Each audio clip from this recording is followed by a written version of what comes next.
Dans toutes les installations électriques, qu'elles soient petites, grandes ou moins grandes, il y a au départ un monsieur très important, mais assez discret. C'est le compteur électrique.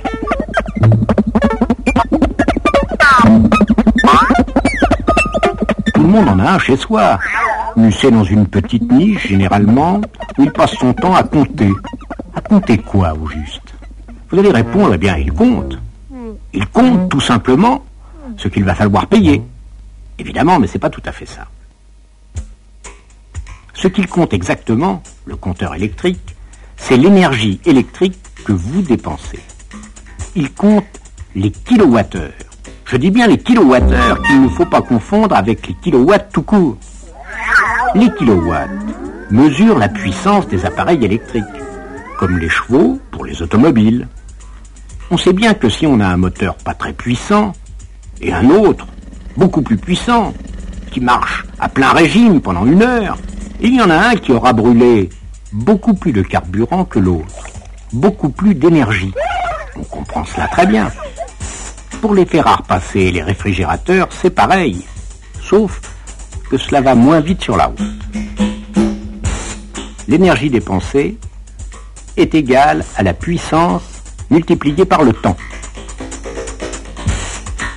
Et le fer à repasser de 1 kW qui marche pendant 2 heures aura consommé 2 kWh d'énergie électrique, c'est-à-dire 2000 Wh. Et s'il ne marche que 5 minutes, ça va faire 1000 divisé par 60.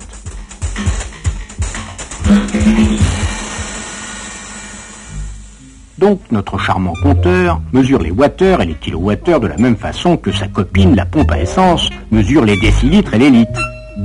Mais entre le réfrigérateur de 500 watts qui marche 8 minutes et demie et qui s'arrête, les lampes qui s'allument et qui s'éteignent, la sonnette de la porte qui marche 3 secondes, etc.,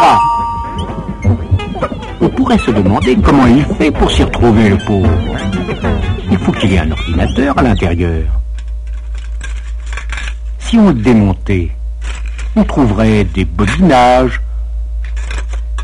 une roue, des petits engrenages d'horlogerie, et ma foi, on ne serait pas plus avancé pour autant. Il vaut mieux faire un dessin. Ceux qui ont eu la chance de suivre nos cours de haute électricité savent que si on branche un appareil d'une puissance de 1 kW sur un circuit de 220 volts, il passe un certain courant de 4,5 ampères, pour être exact, et si on branche 2 appareils de 1 kW chacun, il passe 2 fois plus de courant, c'est évident. Or, tout courant qui entre chez vous passe dans la bobine intensité du compteur. Et la roue tourne toujours dans le même sens, même si le courant est alternatif. Et plus il passe de courant, plus la roue tourne vite. La mécanique est calculée de telle sorte que pour un total de 1 kW branché pendant 1 heure, donc 1 kWh, le disque va faire, disons, 1000 tours à l'heure. Pour 2 kWh, il en fera 2000, etc. De là, il n'est pas compliqué de comprendre que un tour de disque représente 1 Wh d'énergie dépensée. Remarquez, ce n'était pas la peine de le démonter pour savoir cela.